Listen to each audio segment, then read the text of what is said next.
ജനങ്ങളുടെ ഭാഗത്ത് നിന്ന് വലിയ രീതിയിലുള്ള പ്രതിഷേധമാണ് സർക്കാരിന്റെ ഈ നടപടിക്കെതിരെ ഉണ്ടായിക്കൊണ്ടിരിക്കുന്നത്. ഇന്നലെ മുതൽ നിരവധി ആളുകളുടെ പ്രതികരണം നമ്മൾ ആരാഞ്ഞു. അവരൊക്കെ തന്നെ പറയുന്നത് സർക്കാർ ആശുപത്രികളിലെത്തുന്ന നിർധനരായ രോഗികൾ ആശ്രയിക്കുന്ന ഏക ആശ്രയമാണ് ഈ സൗജന്യ പൊതിച്ചോറ്. ആ സൗജന്യ പൊതിച്ചോറിനെ ഇല്ലായ്മ ചെയ്യാനാണ് 2 മാസം മാത്രം അധികാരത്തിലേറിയായപ്പോൾ UDF സർക്കാരിന്റെ ഭാഗത്തു നിന്നുണ്ടായത്. അതായത് ജനങ്ങളുടെ അന്നത്തെ കൈയിട്ട് വരുന്ന സമീപനമായിരുന്നു UDF സർക്കാർ സ്വീകരിച്ചത്. വലിയ രീതിയിലുള്ള പ്രതിഷേധം നാനാഭാഗത്ത് നിന്ന് ഉയരുന്ന സാഹചര്യത്തിലാണ് സർക്കാർ യു-ടേൺ അടിക്കുന്നത്. നൗഫൽ, ജനങ്ങളുടെ പ്രതിഷേധം കണക്കിലെടുത്ത് തന്നെയായിരിക്കണം മുരളീധരന്റെ മലക്കം മറച്ചിൽ.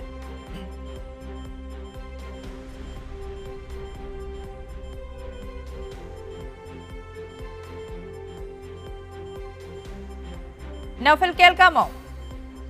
ആര്യ, തീർച്ചയായും അത് തന്നെയാണ് ഈ പറഞ്ഞ വലിയ ജനരോഷം ഇതിനെതിരെ ഉണ്ടായി എന്നുള്ളത് നമുക്കറിയാവുന്ന കാര്യമാണ്. ഇന്ന് ഉച്ചയ്ക്കൊക്കെ വിവിധ മെഡിക്കൽ കോളേജിൽ തിരുവനന്തപുരത്തും കോഴിക്കോടും അതുപോലെ തന്നെ കളമശ്ശേരിയിലും ആലപ്പുഴ മെഡിക്കൽ കോളേജിൽ അടക്കം വലിയ ജനങ്ങൾ ഇതിനെതിരെ വലിയ വൈകാരികമായ പ്രതികരണങ്ങൾ ജനങ്ങളുടെ ഭാഗത്തു നിന്ന് ഉണ്ടായിട്ടുണ്ടായിരുന്നു. ഈ സർക്കാർ ജനങ്ങളോട് കാണിക്കുന്ന ഏറ്റവും വലിയ ക്രൂരതയാണ്. അല്ലെങ്കിൽ മറ്റൊരാൾ പറഞ്ഞത്, പണമുള്ളവന് ഇത്തരത്തിൽ പൈസക്കാരന് അല്ലെങ്കിൽ ഇത്തരത്തിൽ ജീവിക്കുന്നവർക്ക് സാധാരണക്കാരൻ്റെ വിലയറിയില്ല. അത്തരത്തിലുള്ളവരെ മനസ്സിലാക്കാനുള്ള ഒരു മനസ്സ് അല്ലെങ്കിൽ മനസ്സിലാക്കാനുള്ള ഒരു ശക്തി ഈ ഗവൺമെന്റിനില്ല. ഈ മന്ത്രി അത്തരത്തിലുള്ള പ്രസ്താവനകളാണ് നടത്തുന്നത്. അത് ഉറപ്പായും പിൻവലിക്കണം, അല്ലെങ്കിൽ ഈ പദ്ധതിയുമായി DYFI മുൻപോട്ട് പോകണം എന്ന് തന്നെയാണ് പറഞ്ഞത്. എന്തായാലും DYFIയുടെയൊക്കെ നേതാക്കൾ ഇന്ന് തന്നെ പറഞ്ഞിരുന്നു. റഹീം MP ഉൾപ്പെടെയുള്ളവർ, DYFIയുടെ അഖിലേന്ത്യാ പ്രസിഡന്റ് ഉൾപ്പെടെയുള്ളവർ എല്ലാവരും തന്നെ ഈ പ്രസ്താവന വന്നപ്പോൾ തന്നെ പറഞ്ഞിരുന്നത് DYFI എന്ന് തന്നെയായാലും ഇത്തരത്തിലുള്ള പ്രസ്താവനകൾ അല്ലെങ്കിൽ ഇത്തരത്തിലുള്ള ഉത്തരവുകൾക്ക് മുമ്പിൽ മുട്ടുമടക്കാൻ പോകുന്നില്ല. അത് അവരുടെ വഴി അത് പറയുന്നത്. പക്ഷേ കേരളത്തിലെ ജനങ്ങളെ ബാധിക്കുന്ന വിഷയങ്ങളിൽ സജീവമായി ഇടപെടുന്ന ഒരു സംഘടനയാണ് DYFI. അപ്പോൾ 9 വർഷക്കാലമായി ഒരു ദിവസം പോലും ഏത് ആഘോഷഘട്ടങ്ങളിലും പ്രതിസന്ധി ഘട്ടങ്ങളിലും മുടങ്ങാതെ തുടരുന്ന ഈ പദ്ധതി, ഓരോ ദിവസവും കൊണ്ട് എത്തിക്കുന്ന ഈ പദ്ധതി, അത് ജനങ്ങൾ ഇത് പ്രതീക്ഷയോടെ കാത്തിരിക്കുന്ന, അതായത് മെഡിക്കൽ കോളേജിൽ നമുക്കറിയാം, തിരുവനന്തപുരം മെഡിക്കൽ കോളേജിൽ മാത്രം നോക്കിയാൽ മതി 4000-ൽ പരം ജനങ്ങളാണ് ഒരു ദിവസം ഇതിനു വേണ്ടി കാത്തു നിൽക്കുന്നത്. അപ്പോൾ അവർക്ക് വേണ്ടി ഇത് എത്തിക്കും, അതിൽ യാതൊരു സംശയവുമില്ല.